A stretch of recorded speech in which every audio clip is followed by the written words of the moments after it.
Bonjour et bienvenue au balado Hors Piste. C'est un balado qui s'intéresse au parcours des intervenants plein air et à tout ce qui touche de près ou de loin leur domaine professionnel. Je m'appelle Elisabeth Morin. Je suis étudiante en intervention plein air à l'UQAC. C'est moi qui anime le balado en compagnie de Lou Lamar. Aujourd'hui, on reçoit un intervenant qui a baigné dans le plein air depuis assez jeune, puis qui a décidé finalement d'entamer le parcours du BIPA un peu plus tard dans sa vie de façon un peu plus atypique. Donc, c'est ça, on reçoit Danae Nouri. Donc, sans plus attendre, bienvenue au balado. Bonne écoute.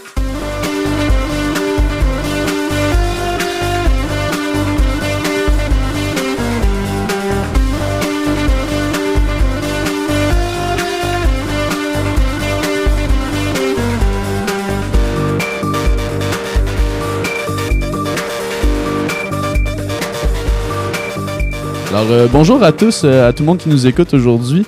Bienvenue à un nouvel épisode du balado Hors Piste. Moi, c'est Lou, puis j'anime aujourd'hui avec Elisabeth. Et aujourd'hui, on a un invité spécial. On a Danae. Allô, Danae, comment ça va? Salut, ça va super bien. On est content de t'avoir avec nous aujourd'hui. On est choyés, là, nous. Pour ceux qui ne savent pas, Danae, on le connaît quand même relativement bien en tant que chargé de cours avec nous au bac en plein air dans... là, plus qu'un cours, en fait. Là, ça fait quand même plusieurs cours différents que tu donnes. On va peut-être parler de ça un petit peu plus tard, mais là, on va commencer peut-être par jaser un peu de tout et de rien avec toi. Yes. Fait que, Danae, là, t'es avec nous ici à l'UQAC, mais sinon, tu viens d'où exactement là, avant de te rendre ici? Là? Moi, je suis natif. Je suis un natif, moi. Un natif? Du Saguenay? Ouais, je suis né à l'Anse-Saint-Jean, au Bas-Saguenay. OK. Puis je suis encore là. Je savais, en fait, tu sais, je pose la question, je me rappelais que t'étais à l'ancien, mais je me rappelais pas que t'étais de là. Que t'avais. Fait que toi, t'es resté là, t'as pas ressenti trop le besoin d'aller ailleurs. Là, on est bien au Bas-Saguenay. Ouais, j'ai bougé un peu quand même. Là, entre, mettons, 17 et 25 ans. J'avais un peu plus la bougeotte, là. OK. Mm-hmm. Mais sinon, j'étais tout le temps là, ouais. OK. OK. C'est un très beau spot, le Bas-Saguenay, pour y être. Quand même. Y avoir passé beaucoup de temps pour des jobs X. Là. Ouais, pour quelqu'un qui aime le bois, qui aime la nature, c'est un beau spot. Ça, tu trouves que ça te représente, aimer le bois et la nature? Ouais. C'est comme, on dirait que j'ai pas le choix. Là. Ouais, assez bien. C'est clair et net. Ouais. Je pense que t'es un peu dans un bon champ pour ça. En tout cas, oublie pas. Oui. Ouais. Fait que là, vas-y, t'avais la partie. Oui, puis on aimerait ça savoir un peu t'es qui, là. Parle-nous un peu de toi, là. Tu dis que tu viens du Saguenay, puis que t'as pas bougé. Que t'as bougé un peu quand même. T'as bougé un peu quand même. Je me suis levé de mon lit. Là. Ouais, c'est ça. Ça starte bien une journée, ça, pour commencer. Non, mais juste avant, tantôt, tu me parlais, là, je trouve ça intéressant, là, ton parcours un peu avec le studio que tu as eu avant, qui s'appelait aussi le studio Hors Piste. Là. Ouais. Fait que ça, c'est un chapitre... bref, peut-être un peu des grandes lignes, en fait, de ce que tu as fait avant de te rendre ici avec nous. Là. Oui, c'est toute qu'une histoire, ça pourrait être long, mais on va faire ça dans les temps, là. Ouais. Bonne chance. J'ai fait beaucoup de choses, en fait. J'ai fait beaucoup de choses dans ma vie. C'est toujours des choses qui étaient liées au travail manuel, pas mal. Parce que j'ai pas... c'est ça, dans le fond, j'ai fait mon secondaire au Bas-Saguenay, puis après ça, j'ai pas fait mon cégep. Puis je suis rentré plus tard à l'université, on en reparlera, mais... ouais, c'est ça. Fait que j'ai fait plein de choses. J'ai fait du travail sylvicole, j'ai fait du travail forestier, j'ai fait du travail maraîcher, j'ai travaillé dans des boulangeries, j'ai travaillé dans des fromageries, j'ai fait de la construction, de la rénovation, j'ai fait toutes sortes de choses à gauche, à droite pour m'en sortir un peu, payer le loyer, vivre. Mm-hmm. Puis c'est ça. Ça a toujours été ça. J'ai toujours poussé là-dedans.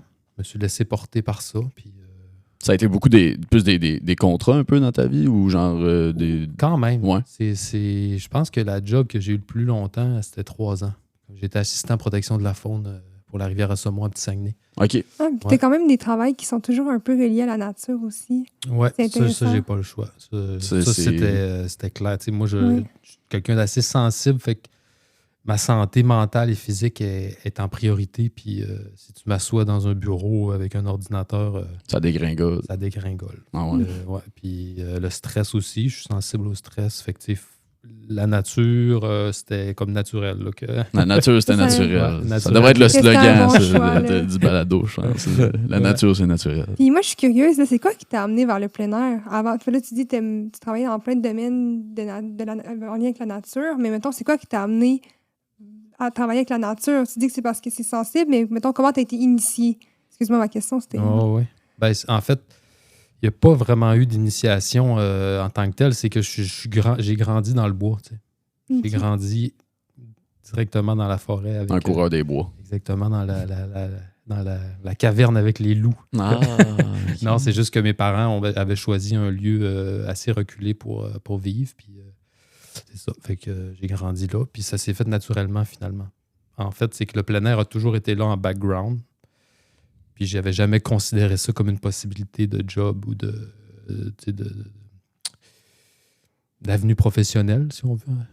Fait que j'ai toujours eu ça. Fait que, tu sais, mettons, moi, à 6-7 ans, je partais, puis j'allais dans le bois, puis autour de la maison, je me faisais des cabanes, je me faisais des abris. Continuais comme ça. Secondaire, après ça, tu fais des expés avec tes amis, monte la montagne blanche, je vais explorer le lac à l'autre bord du lac. C'est quoi qu'il y a à l'autre bord du lac? Il y a un autre lac, puis il y a une autre montagne, puis il y a un autre lac. Fait que, tu sais, mon rayon de découverte ou d'aventure, c'est agrandi, là, au Bas-Saguenay, tout le temps. Puis, c'est ça. Parce que ça s'est fait, c'est-à-dire super comme graduellement, t'as baigné là-dedans. Puis c'est quand, à un moment donné, t'as dû avoir comme un déclic, justement, que tu pouvais en faire quelque chose de professionnel, si t'aimais autant ça. C'est-tu toi qui est comme... Tu t'es dit, OK, je me lance là-dedans, je trouve comment faire, ou c'est venu un peu dans tes bras à un moment donné, genre, aïe, j'ai une opportunité de travailler là-dedans, je vais faire ça. Tu sais, comment ça s'est passé un peu de te rendre à ça? Genre? Ça s'est passé un peu par besoin, par nécessité financière. J'étais copropriétaire et gestionnaire d'une auberge de jeunesse, juste à côté de chez nous. Mes frères et sœurs avaient acheté une auberge de jeunesse. Puis, à un moment donné, j'ai embarqué dans le bateau avec eux. Il y avait besoin d'un gestionnaire. Fait que moi et ma copine de l'époque, on est devenus gestionnaires de cette auberge de jeunesse-là. Puis 95% des clients, c'était des Européens.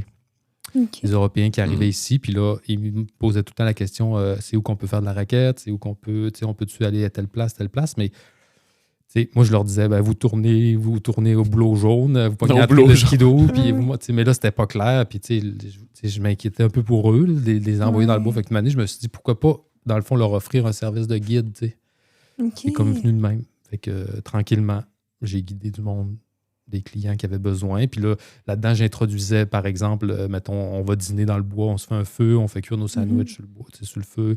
Après ça, le soir, on mange, mettons, de la tourtière avec du pudding chômeur. Puis les bons gros classiques. C'est comme un produit un peu personnalisé en fonction du budget de la personne. Si elle peut juste faire une demi-journée en raquette, ça sera ça. Si on peut faire un souper ensemble le soir, puis tout ça, puis moi, ça me fait des revenus supplémentaires, puis je trouve ça intéressant de partager du temps avec ce monde-là qui viennent d'ailleurs. Comme moi, je ne suis pas un gros voyageur, le voyage vient à moi, là, finalement. Ouais. Fait que c'est un peu ça. Fait que c'était un besoin financier, mais j'imagine que tu avais aussi un peu cette flamme-là de faire découvrir aux gens un peu notre région. Je veux dire, le Bas-Saguenay, tu viens de là, c'est chez vous, tu as une appartenance à ça, puis là, tu as du monde qui vient de découvrir ça. Ça doit être quelque chose qui te motivait quand même à le montrer aux touristes ou quiconque autre personne qui c'est une belle façon aussi de leur montrer. Là. Ça fait différent de la façon traditionnelle d'aller juste visiter les places touristiques habituelles. Là. Tu vas vraiment dans la forêt avec le patrimoine. Oui, c'est vraiment ça. Là, c'est vraiment des tours personnalisés, puis les clients aimaient vraiment ça parce que c'est chez nous, puis je parle de chez nous, puis je parle de mes affaires. Puis c'est beaucoup les autres qui m'ont fait réaliser, dans le fond, le privilège, puis le décor autour. Parce que moi, quand tu grandis à quelque part, tu le vois que c'est beau, puis que tu es bien, mais une année, tu l'oublies un peu. Puis souvent, les gens de l'extérieur, ils me disaient « Hey, ça n'a pas de bon sens, comment que c'est beau ici, vous êtes bien. » C'est tellement vrai. Tu te le rappelles un peu. C'est tout le temps les gens qui me le rappelaient. Puis moi, je partageais. C'était comme mon chez nous, fait que c'était vraiment donnant-donnant, finalement. Là. C'était vraiment intéressant comme rencontre, puis comme apport financier, si on veut. Là. Il y avait comme un bel équilibre entre quelque chose qui me faisait du bien, puis en même temps qui me permettait de payer le loyer. Puis, fait que c'est tranquillement, ça a été comme ça que c'est venu. J'ai guidé en raquette aussi pour les chiens de traîneau à Lens, là, entre chiens et loups. J'ai fait ça un petit peu en raquette pour eux autres, développer des petits projets. Puis tranquillement, puis une année, c'est ça, ma vie a pris un détour que je ne m'attendais pas. Puis là, je me suis dit, bon, OK. Fait que là, j'ai vu le bac. Le bac s'est pointé comme ça dans ma vie. C'est comme ça que tu as été initié au bac. Tu t'es dit, là, je suis déjà guide, je pourrais aller étudier là-dedans? Ouais, c'est un peu ça. C'est ça. Okay. C'est ça. C'est comme si dans ma vie personnelle, me suis retrouvé à un moment où je me suis dit, je m'épanouis pas tant. Je voulais aller plus loin. OK. J'avais besoin d'aller plus loin. J'avais besoin d'un cadre à ce moment-là dans ma vie. J'avais besoin d'un cadre. Puis ce cadre-là, ça a été le bac. OK. Puis c'est quoi que ça t'a amené, le bac? Le bac, qu'est-ce que ça m'a amené? Ça m'a amené beaucoup de choses. Ça m'a amené beaucoup de confiance en moi. Oui. Beaucoup de confiance en moi. Puis c'est venu... En fait, la confiance en moi est venue dans le fait de faire confiance aux autres. OK. Parce que moi, j'ai toujours fait du solo, beaucoup de solo. Mhm. Beaucoup. Puis, tu sais, me gérer moi-même, être autonome, être indépendant. Puis, faire confiance juste à moi, puis d'avancer. Puis là, quand je suis arrivé au bac, l'idée, c'était tout le contraire. C'est le groupe. Mhm. Gérer le groupe. Puis, fait que c'est ça. En faisant confiance aux gens, aux autres, les autres de ma cohorte, ils peuvent aussi transporter des choses, ils peuvent aussi transporter de la bouffe, ils peuvent faire de la bouffe, ils peuvent aller gérer les équipements à l'UQAC. J'étais capable d'aller plus loin avec les autres. Puis en faisant confiance aux autres, ça me redonnait beaucoup de confiance en moi, finalement. C'est comme ça que je l'ai vécu. Wow, c'est tellement intéressant. Ouais, puis c'est quand même aussi, tu sais, veux pas, parce que t'es rentré dans le bac, en fait, de manière un peu atypique, là, dans le sens où c'était un peu plus tard dans ta vie, dans mes études universitaires. Ouais, 39 ans. Ouais, c'est ça. Fait que c'était-tu déstabilisant quand même de faire ça? Comment tu l'as vécu un peu? Parce que là, t'arrives dans des cohortes de jeunes fous. Tu sais. Fait que, en tout cas, je me demande comment t'as vécu ça, en fait. Là. Ben, c'est sûr que c'est déstabilisant parce que dès que tu mets le pied dehors de chez vous, t'es déstabilisé. Puis... Mais en même temps, moi, j'ai pas de misère à me déstabiliser. Là, c'est une autre forme de challenge. Mais je dois t'avouer que moi, mes amis, même avant le bac, j'ai eu des amis de 18 ans puis des amis de 70 ans. J'ai jamais vraiment fait de discrimination à ce niveau-là. Si la personne, si l'être humain qui est en avant de moi est intéressante, elle me regarde dans les yeux quand j'y parle, ben, on connecte, puis peu importe l'âge, là, finalement. Là, ça s'est bien fait. J'ai vraiment créé des bons liens, des bonnes amitiés. Puis côtoyer des jeunes, ça me fait vraiment du bien. Vraiment du bien. Pour moi, c'est avec ça que... Ça te garde jeune? Ouais, ça, c'est la phrase typique, là, mais ultimement, c'est que j'ai l'impression que ces jeunes-là, ben, ils sont au centre du monde. Là. Ils ont 20 ans en 2025, puis c'est là que ça se passe. Là, fait que pour moi, ça, c'est précieux. C'est vraiment une richesse là, de côtoyer ces gens-là, ces humains-là. Ouais. Ça devait être quand même... ben c'est beau de voir que tu l'as bien vécu comme ça, en fait. Là. Puis tu l'as fait, ton bac en plein air, toi, tu l'as fait quand même sur une plus longue période, dans le sens où c'était pas le parcours normal que nous autres, on fait comme en 2 ans et demi, 3 sessions. Non, si je me trompe pas. En fait, moi, j'ai pogné les années COVID, fait que déjà ça m'a... Puis là, c'était des cours en ligne, fait qu'oublie ça. Moi, me mettre devant faire du plein air devant un ordi... Ça me tentait pas trop. Là. T'asseoir dans le groupe le réseau. T'as pris une pause, en fait? Ouais, mais j'ai ralenti. J'ai resté à l'école, mais je me suis dit, OK, je vais jouer le jeu, mais pas à 100%. Je vais me retirer un peu. J'ai pris comme un cours ou 2 en ligne, puis j'ai laissé passer tout le reste en attendant que ça se place. C'est pour ça que j'ai été décalé. Dans le fond, j'ai fait mon bac peut-être avec 4 cohortes différentes. Là. Wow. Mais j'ai fait mon expé final avec ma gang, pareil. J'ai réussi à faire mon expé final avec la cohorte d'origine. Parce que c'est ça, j'avais... Tu l'as fait avant de finir tes cours, en fait? C'est ça. OK, c'est drôle. Mais t'avais dû créditer, toi. Là, ouais, c'est ça. J'avais des possibilités de créditer. Mais j'ai pas crédité. J'ai crédité un cours au bac. J'aurais pu créditer peut-être 4 cours, 4-5 cours. Par ton expérience personnelle? Ouais. Ah ouais? Ouais, c'est ça. Puis il y a un cours que j'ai choisi de pas faire. Puis je suis curieuse de savoir, c'est quoi les cours que tu aurais pu avoir décrédités? Que tu as appris, mettons, par toi-même, de façon plus autodidacte? Ouais, ben, tu sais, le ski, c'est quelque chose que je fais depuis 25 ans. Là, du ski à écailles. Ouais, ski de randonnée, tout ça. C'est des choses que... Peut-être que... C'est ça, peut-être ces cours-là, ça aurait pu être crédité. J'ai pas cherché à savoir quel cours je pourrais être crédité, mais probablement que c'est des cours comme vie-hiver lourd, vie-hiver léger, le 7 jours. Tout ça. Ouais. Mais je l'ai fait parce que j'aime trop ça, puis je trouve ça... Il y a toujours quelque chose à apprendre, même, c'est impossible de tout savoir. Là, non, c'est ça. Ça, c'est tous des cours de logistique, de camp, puis de gestion personnelle, conditions hivernales, estivales, je veux dire, c'est toutes des choses que clairement tu faisais déjà. Ça va bien, là, c'est ça. Ça m'a permis... c'est ça, d'avoir cette base-là, ça m'a permis de me rendre compte que j'avais cette base-là à l'UQAC. Oui. Je me suis rendu compte que j'avais ces compétences-là. Puis après ça, j'ai pu développer plus tout ce qui a trait au leadership, psychologie des groupes. Puis, ouais, c'est ça. T'as-tu des cours qui t'ont parlé un peu plus au travers du parcours au BIPA dans ce que tu as fait? Parce que tu viens de le dire un peu, là, il y a psychologie, intervention par la nature, l'aventure. Psychologie des groupes restreints, c'est un cours que j'aurais pu étirer. Là. Ouais. Vraiment, c'est un des choses qui m'a un peu pas dérangé, mais qui m'a créé des frustrations légères. Là. Le bac, c'est un bac qui est beaucoup généraliste. Tu vois beaucoup d'affaires, mais souvent, tu veux aller plus loin, puis là, tu peux pas parce que le cours se termine. Ouais. Fait qu'après ça, mais tu sais, c'est positif autant que des fois, ça peut être un peu tannant. Un peu, ouais, ben tu sais ça, c'est que tu touches à tout. T'es comme t'as un petit canif suisse, là, mais ton petit couteau, il coupe, mais il faut que tu l'aiguises un peu en sortant de là. C'est pour ça qu'en sortant de là, après ça, ben, j'étais allé vers plus ces zones-là, les zones qui m'avaient... C'est quoi les zones qui t'avaient plus intéressé? Ben, la psychologie des groupes, c'est vraiment quelque chose qui m'a allumé vraiment. De là à dire que j'ai poursuivi là-dedans, pas tant, mais j'étais allé chercher des livres par moi-même. Là, je me suis intéressé à tout ça. Puis après ça, tout ce qui est leadership aussi m'a vraiment allumé, là, de comprendre c'est quoi réellement le leadership. Ça existe-tu vraiment? C'est comme un peu malléable. C'est fluide, le leadership. C'est pas quelque chose qui est... C'est un drôle de concept. Ouais, c'est intéressant. Il y a beaucoup de cours là, dans le BIPA qui sont axés là-dessus. Au final, même si c'est pas un cours de leadership, tu finis par en parler dans d'autres cours, dans d'autres contextes. Là, c'est un peu inévitable. Mais ça, puis le membership aussi, c'est toutes des affaires tellement... C'est comme abstrait, mais bref, c'est tout... c'est des méchantes notions à aller chercher quand même. Là, tu pèses sur un piton. Là, j'avais pensé peut-être à poursuivre mes études à l'université puis à aller vers ça, le membership. T'aurais-tu fait comme une thèse de doctorat? On dirait que c'est une idée qui m'interpelle beaucoup parce que j'ai l'impression que le membership, c'est pratiquement du leadership quand tu l'appliques consciemment. Parce qu'un bon member...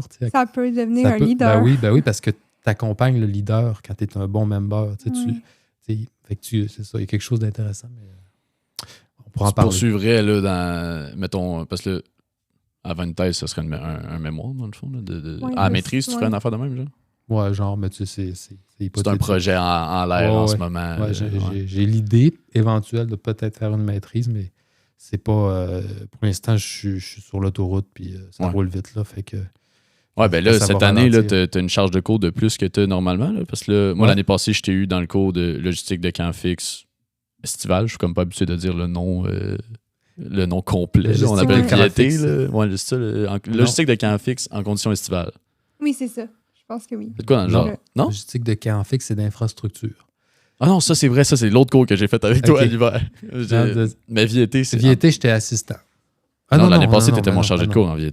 Je suis peut-être mêlé. Parce que moi, je ne sais plus si je suis étudiant ou si je suis chargé de cours. Je suis tout mêlé. J'ai croisé plein de cohortes. J'ai été dans toutes les positions possibles. Mais là, moi, je me demande, mettons, parce que là, genre, c'est quoi qui t'a amené à enseigner après ça?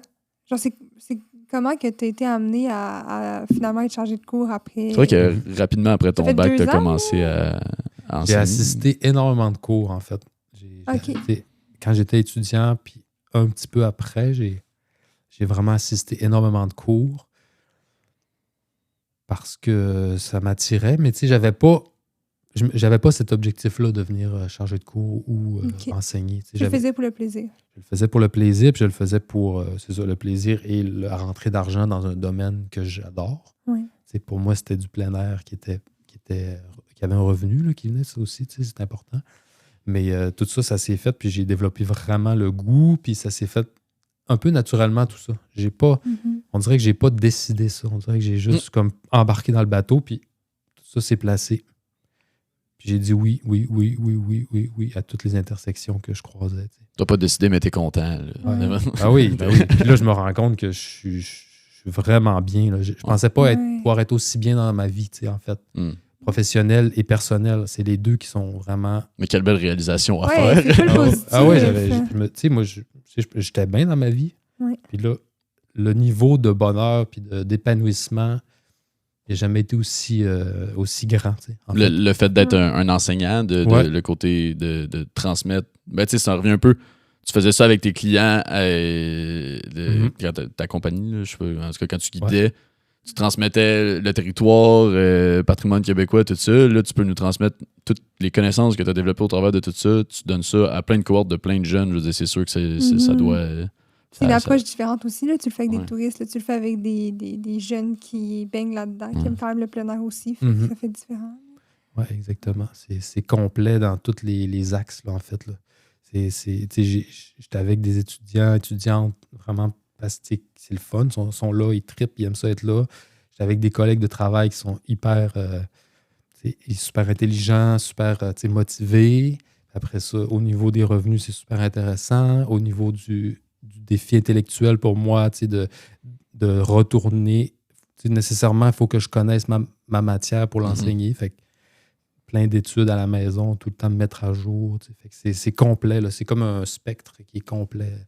C'est pour ça que j'ai l'impression de m'épanouir, je pense. Ben oui, puis tu sais, moi j'ai l'impression, l'année passée surtout, moi je t'ai vu partout l'année passée. Je veux dire, on avait le cours à l'automne, ce qui était chargé de cours, puis à l'hiver, tu as assisté nos cours de vie hiver aussi. Nous, c'est ça en ce moment. Là, on est beaucoup avec Danaï. Ouais, ben là, l'année passée, il ne donnait pas le cours d'orientation, par contre. Là, vous autres l'avez aussi en plus en orientation.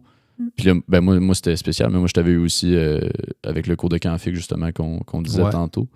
Fait que, ben moi, je trouve ça cool parce que c'est des liens que, tu sais, avec le temps, tu sais, j'apprends à te connaître, c'est des liens qu'on peut créer puis qu'on a de plus en plus fun à chaque fois en XP. Puis c'est un peu ça au BIPA en général. Souvent, il y a des chargés de cours qui reviennent. Les profs ou les chargés de cours, on les revoit, fait que ça fait que ça crée comme... on les connaît un peu, fait qu'on sait comment ils travaillent, fait qu'on n'a pas de surprise. Puis c'est comme le fun, on peut créer un lien plus que t'as juste un cours avec dans tes 3 années. Puis, in and out, je fais mon cours puis je pars. Là. J'imagine que tu dois quand même apprécier cette chance-là de pouvoir développer ça. Là. Ça doit être quand même quelque chose qui est trippant de ce côté-là de la job. Oui, vraiment. Vraiment, de pouvoir côtoyer des gens sur 3 ans dans différents contextes. Et voir évoluer aussi. Et voir évoluer, pour moi, c'est un cadeau. Là. Est-ce que tu vois les gens beaucoup changer quand même? Oui. Vraiment. Mettons, les premières années, quand ça rentre, puis les 3e années, quand ça sort, c'est vraiment c'est quand même 2 ans et demi de vie. Puis c'est 2 ans et demi de vie dans un contexte, si on le désire, dans un contexte hyper motivant, hyper passionnant, rempli de challenges, de défis, puis de beaux moments, puis Fait que c'est sûr qu'on... Tu peux pas sortir du bac en plein air sans avoir grandi, à moins d'être vraiment out, là. Puis tant qu'à ça, viens pas au bac, là. Je veux dire... Il n'y a personne qui peut sortir de là. C'est très humain, là, au-delà de tout ce qui est notion. Genre, oui, on apprend plein d'affaires théoriques, pratiques, tout ça, mais c'est un bac qui est en soi hyper humain. Là. Que ce soit, genre, oui, OK, on a un cours de psychologie de groupe restreint, mais juste aussi toutes les expériences qu'on se fait mettre dans des régions isolées, dans des contextes challengeants, avec genre des défis du matin au soir, puis tu fais juste sortir de ta zone de confort tout le temps. Avec tout le temps les mêmes personnes. H24, là, il y a ça aussi. Là. T'as pas le choix de développer ces compétences-là. Ça se fait un peu tout seul, en fait. Là, communication, écoute, tout ce qui est interaction, en tout cas, puis se gérer soi-même aussi, là, gestion des émotions. C'est super humain, au final. Oui, vraiment. Ben, on est dans la science humaine. Là. On est dans le... C'est un bac de sciences humaines. Puis c'est vraiment ça. Là. Je pense que la vibe aussi des chargés de cours en général est beaucoup tournée vers ça, là, l'approche humaine. Oui, c'est technique, on s'en sort pas, mais en même temps, c'est correct.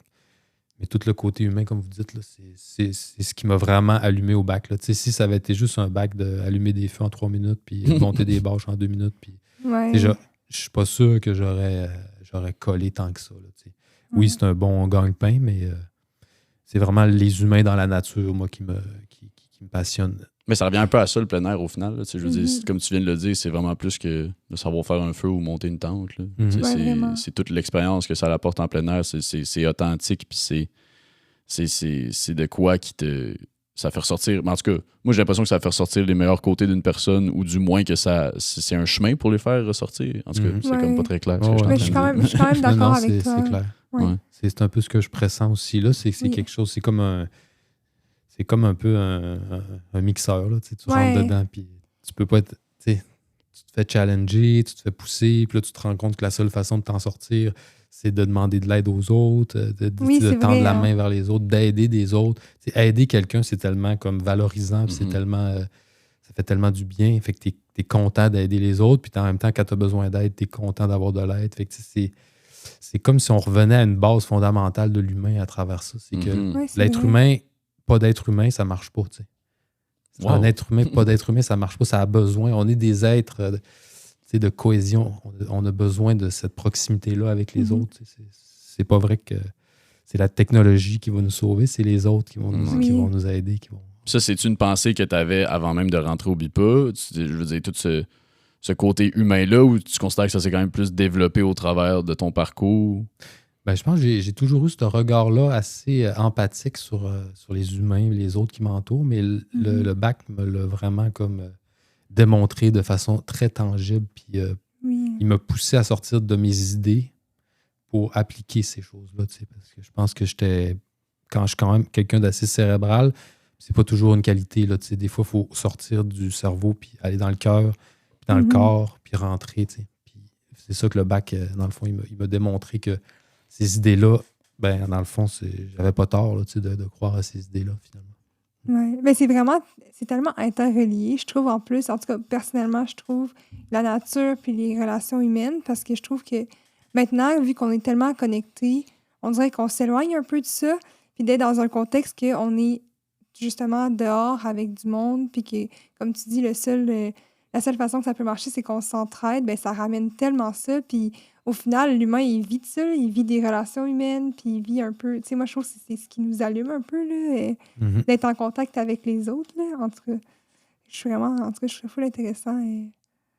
Mais c'est définitivement des belles réalisations, là, je veux dire. En tout cas, moi aussi, j'ai l'impression que c'était quelque chose que j'étais conscient. J'ai tout le temps eu cette flamme-là de contact humain avant même l'entrée au BIPA.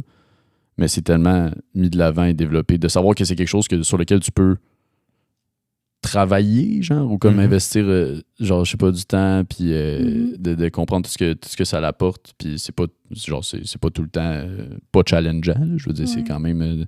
ça arrive des moments d'expédition où tu as le goût d'avoir un 2 tout seul, sur le bord de l'eau, dans ta tente. J'ai l'impression que ça, c'est de quoi que tu peux toujours travailler. En fait, on peut toujours travailler, mais les relations humaines, surtout, tu peux encore plus toujours travailler ça. Je sais pas comment le formuler, mais c'est aussi vaste que l'univers, là, tu sais. Oui, c'est Moi, ça. je pense que l'intériorité des êtres humains, c'est un projet de vie, là. C'est quelque chose qu'on devrait beaucoup plus mettre en valeur dans nos sociétés. Là, on déborde un petit peu du sujet du podcast. Oui, mais c'est pas grave, c'est mais pas en même temps, c'est ça qui vient. Puis, tu sais, je pense que tu peux dépenser des milliards de dollars pour mettre une fusée dans l'espace, mais tu peux aussi mettre vraiment beaucoup d'amour puis de temps pour les autres êtres humains puis toi-même. Puis ça pourrait faire grandir une société aussi. Là, c'est pas nécessairement dans... C'est ça. Tu as déjà pensé être un poète, toi, Danae? Semble que tu dis des belles phrases. Mais, en même temps, tu dis on déborde du sujet, mais moi, je trouve que ça montre quand même un peu qui t'es. Puis ça... Tu sais, moi, nous, c'est un peu comme ça qu'on te voit dans tes cours. Là. En tout cas, moi, personnellement, je te voyais un peu de même, là, d'avoir un peu dans la... Mais pas dans la spiritualité, c'est pas ça que je veux dire. Je sais pas comment le formuler, mais... En tout cas, mais je comprends ce que tu veux dire. Ben, le mot spiritualité, c'est correct. Je pense que c'est pas quelque chose qui est... On parle pas de religion ici, là. On parle juste de conscience de soi puis des autres, puis d'amour pour soi et les autres. Ça reste bien... c'est un mot qui est un peu tabou puis un peu, des fois, difficile à utiliser, mais la spiritualité, c'est quelque chose qui nous habite, les êtres humains, depuis toujours, je crois. Là. Ouais. Puis tu fais-tu encore la citation du jour? Oui. Ouais. De ça. Il y en avait des belles des fois. J'ai déjà passé, je pense, un bon 20 minutes en début de cours à juste pas écouter ce que Danae disait après, puis juste penser à la citation, puis être comme, OK, ça veut dire de quoi? Parler ne fait pas cuire le riz. Moi, c'en est-tu une, ça? Parler ne fait pas cuire le riz. On a un autre slogan pour le balado. Ouais, c'est ça, c'est le nouveau slogan. Voilà. Mais ouais. Tu fais des dégâts. Ouais. Moi, je suis curieuse de savoir, parce que là, tu parlais beaucoup de ce que tu aimais dans ton travail en ce moment. Y a-t-il des choses que tu aimes moins? L'ordinateur.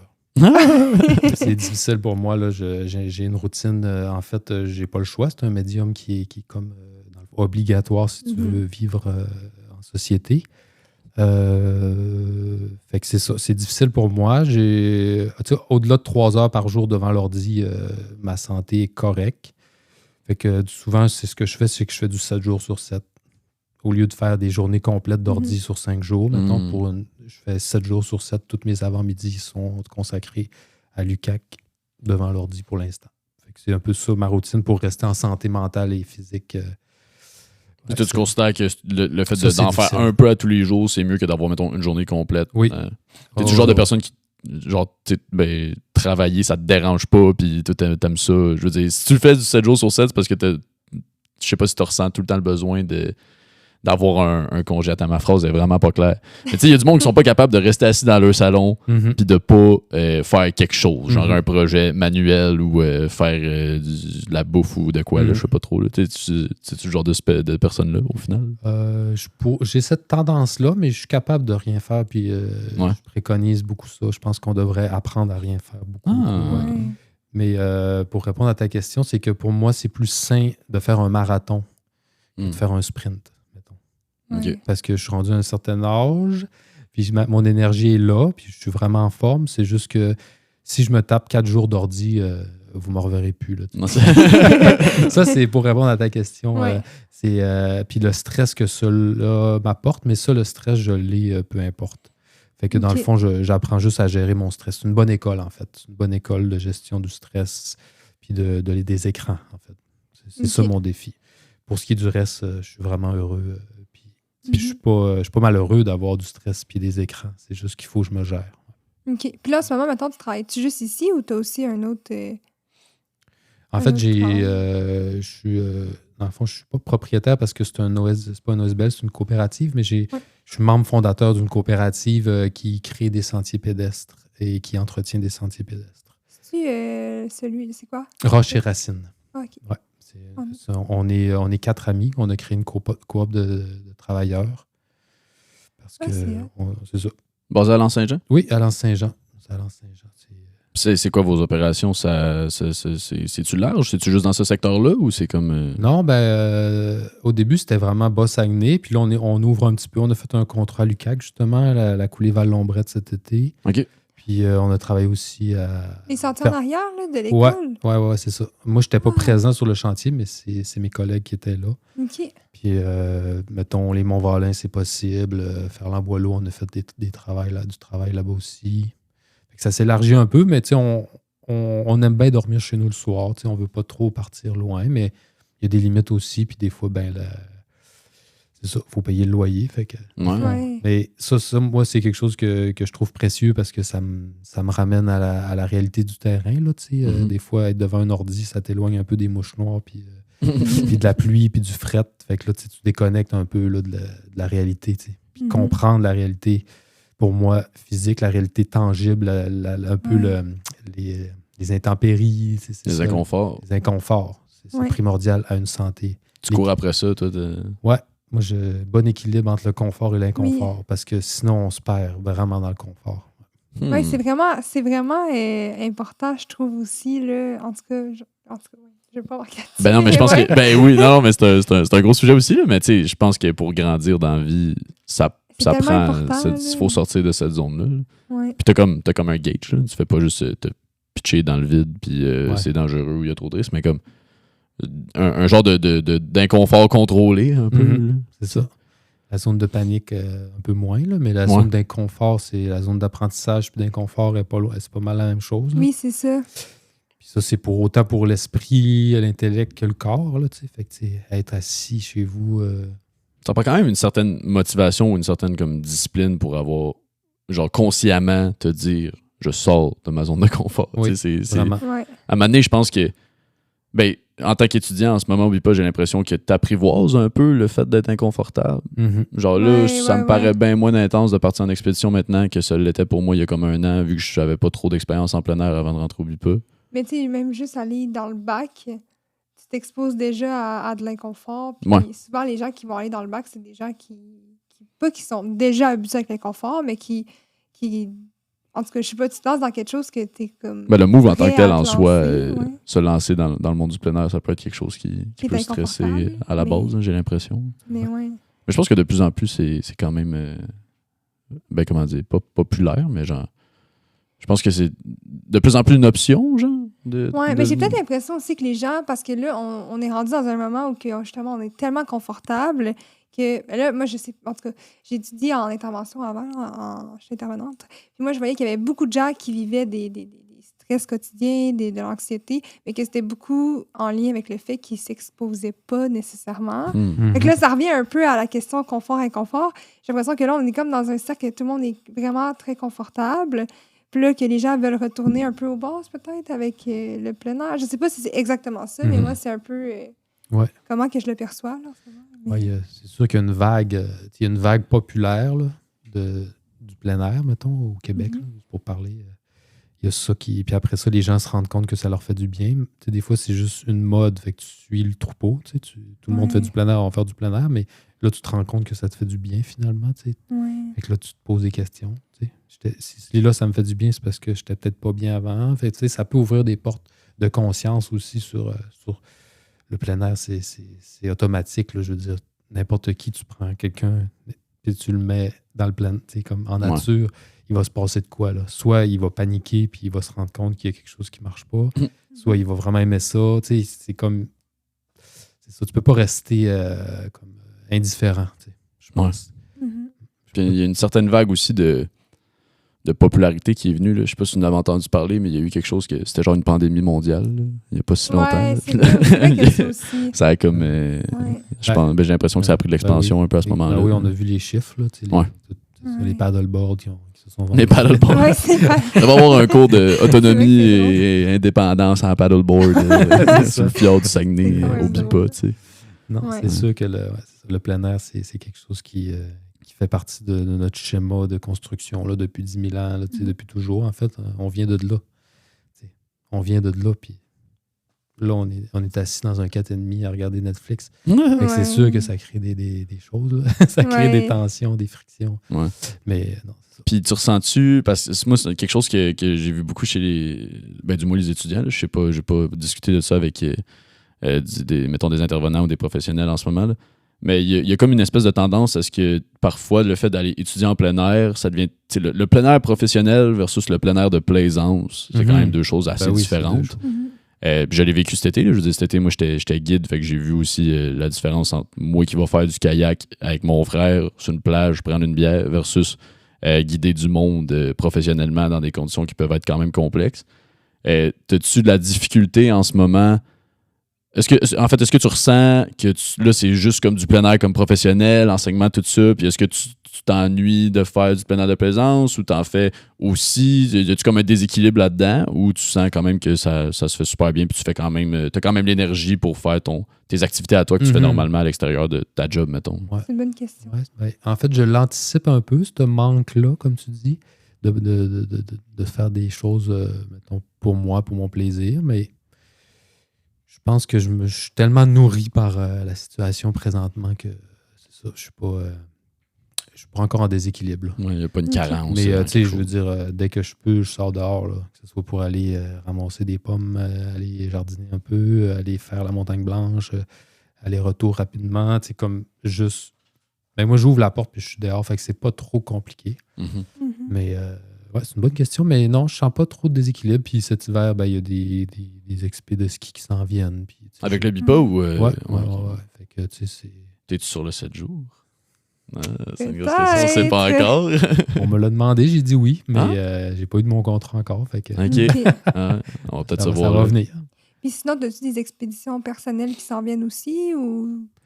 je me projette pas tant. Je dois t'avouer que je suis pas mal la face dans le BIPA. Okay. C'est vraiment une charge de cours, ça doit prendre quand même. Parce que nous autres, on est là, on est étudiants, on a genre 5 cours, puis on est comme c'est beaucoup, mais en tant qu'enseignant, genre une charge de cours, c'est-tu quelque chose qui te prend toute ta semaine? Genre, c'est-tu un... Présentement, si je suis payé 12$, ça va bien.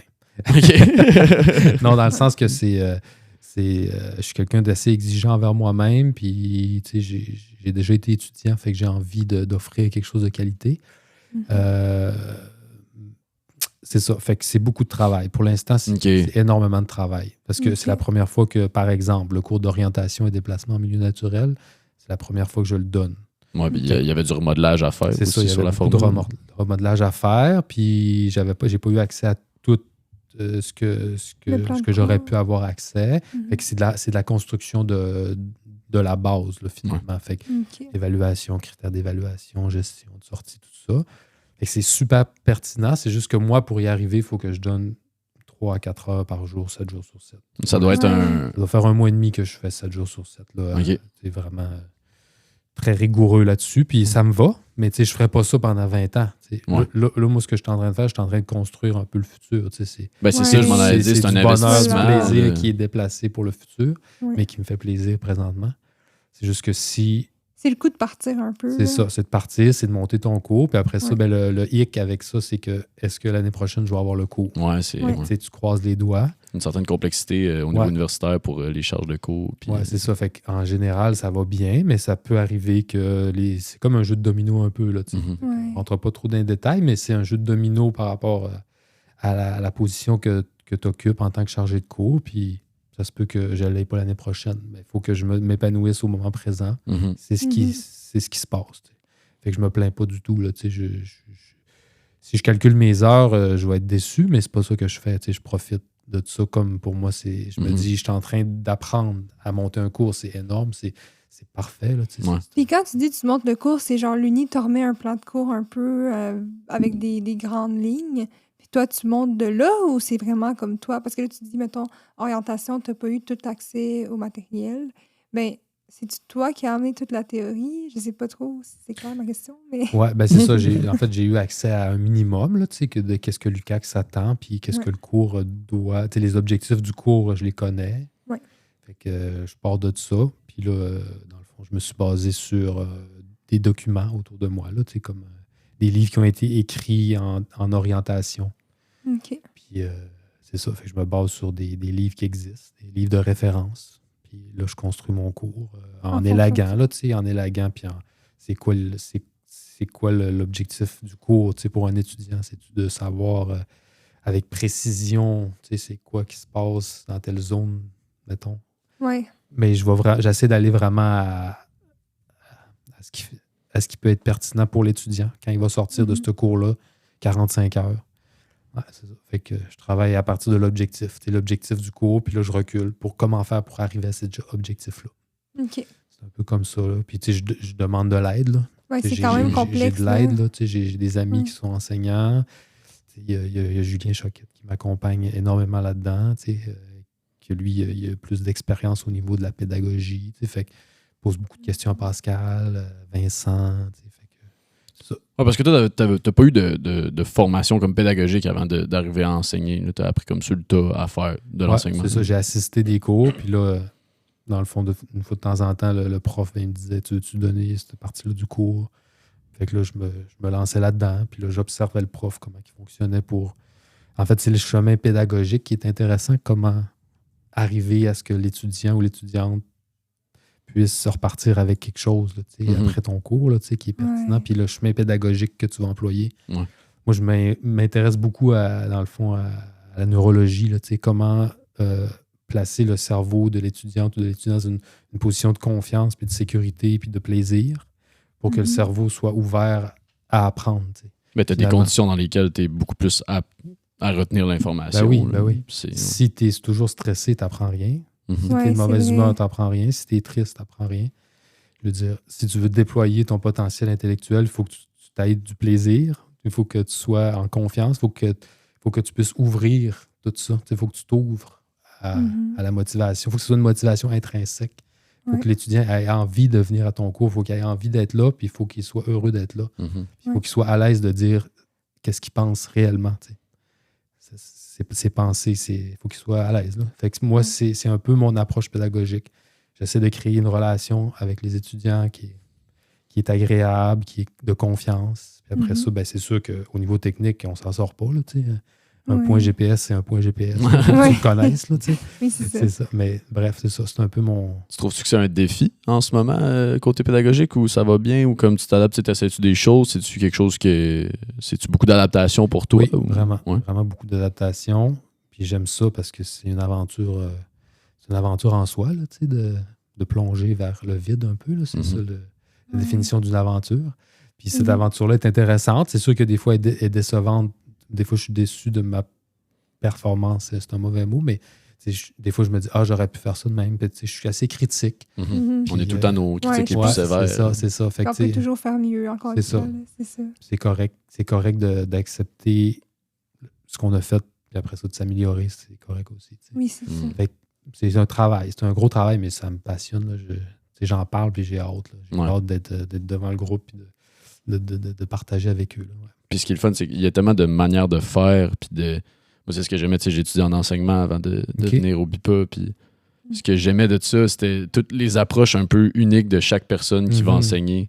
C'est sa couleur un peu. Ouais, puis au final, je trouve que quand tu as quelqu'un de base qui a juste cette passion-là, cette flamme-là, ça devient tout plus facile parce que justement, tu as quelqu'un qui est motivé à mettre l'énergie. Ça veut pas dire que la personne ne fait pas s'en fâche pas ou fait pas des coups un peu moins bons, si je peux dire, mais comme au moins elle a la motivation de mettre l'énergie pour justement s'améliorer, puis que les étudiants soient en mesure de s'améliorer, en fait, là, puis d'apprendre ce qu'ils ont à apprendre. Puis je pense que c'est définitivement la clé. Là, puis comme toi, clairement, en ce moment, tu as cette flamme-là là, de transmettre tout ça. Puis tu le dis toi-même, là, tu fais du 7 jours sur 7 en ce moment pour essayer de donner la meilleure expérience possible, puis le plus d'apprentissage, puis qu'il y ait le plus d'informations qui se retiennent. Puis je pense que... Je trouve qu'on a quand même cette chance-là dans le bac. Là. Je trouve qu'on a quand même des profs vraiment passionnés, puis que justement, parce que c'est un programme qui est super spécifique, là, j'ai l'impression que c'est à cause de ça que les profs sont autant investis, mais moi, c'est de quoi que je trouve que j'aime beaucoup dans le programme à date. Cette flamme-là, cette passion qui ressort de la pédagogie, qui est tout un art aussi à gérer là, pour en avoir fait un peu. Là, c'est complexe, je comprends ce que tu... je comprends, j'ai pas la charge de cours universitaire, là, mais en tout cas, j'entends ce que tu me dis. Ça nous amène tranquillement vers déjà, la fin. Ça va vite. L'affaire, c'est qu'on arrête... En tout cas, c'est ça qui est difficile parce que là, on veut parler de comme l'expérience des gens, mais on a tellement envie de déborder sur plein de sujets. Là, mais en tout cas, et qu'on va finir avec notre question choc. En tout cas, c'est quel conseil tu donnerais à un intervenant en plein air pour tracer son chemin un peu dans le domaine? C'est un conseil à donner n'importe quel... oui, un étudiant, mais comme n'importe quel fan du plein air qui veut tracer son chemin dans ce monde-là. Tu as un conseil à donner, ce serait quoi? Bonne question. Je pense que j'irais avec quelque chose comme... C'est un peu galvaudé, là, mais l'authenticité. Rester authentique puis en lien avec ses valeurs. C'est sûr que des fois, pour le travail, on n'a comme pas le choix des fois d'un peu piler sur ses valeurs puis d'accepter, mettons, de faire des choses qu'on n'a pas la passion précisément. Mais moi, je pense que de rester authentique, ça fait que tu fais des choix qui sont plus sains pour toi, au final. Parce que si tu joues une game tout le temps pour avoir la job ou tu joues une game pour avoir le plus d'heures, puis ça t'amène des fois dans un cul-de-sac. Ça peut t'amener dans un cul-de-sac. Je pense que ça serait ça le conseil. Après ça, gagner sa vie en étant authentique, c'est possible. Des fois, c'est un peu plus complexe. Parce que c'est une grosse machine, là, c'est ça. C'est une grosse machine, tout ça. Puis des fois, il faut jouer la game un peu. Mais c'est ça. Je pense que j'irais vers ce mot-là. Là. Rester fidèle à soi-même autant que possible. De s'écouter dans... Mais de ne pas avoir peur non plus de faire le pas, là, de dire on sort de notre zone de confort. Parce que s'écouter, ça ne veut pas nécessairement dire toujours rester chez soi et pas bouger. Même parce que, comme tu disais, il faut être exposé. En psychologie, on parle beaucoup de ça, être exposé. Là, puis être exposé, ça demande un effort. C'est cet effort-là, je pense. Puis être authentique, ça ne veut pas dire ne pas faire cet effort-là. Malade. C'est un très grand conseil qu'on va mettre dans notre petit sac de conseils qu'on se fait donner par plein de monde full pertinent dernièrement. C'est fun parce que c'est un peu tout, encore selon la couleur de la personne avec qui on parle finalement. Oui, c'est vrai.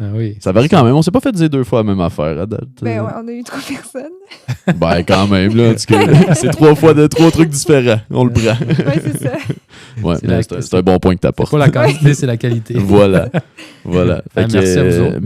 Merci beaucoup, Danae, d'avoir pris ton temps au travers de... En plus, là, vous avez une expo qui s'en vient, puis tout, là, ça doit être quand même rushant en ce moment. Là. Fait que merci beaucoup d'avoir été là. Et merci full. Merci à toi aussi, Elisabeth. C'est vraiment intéressant. Ouais, j'aurais continué. Je m'en rendais même pas compte. Non, hein, ça... J'étais enregistré. Ça passe vite, c'est une grande discussion. Fait que, merci beaucoup à tout le monde aussi d'avoir écouté cet épisode. On vous dit merci et à la prochaine.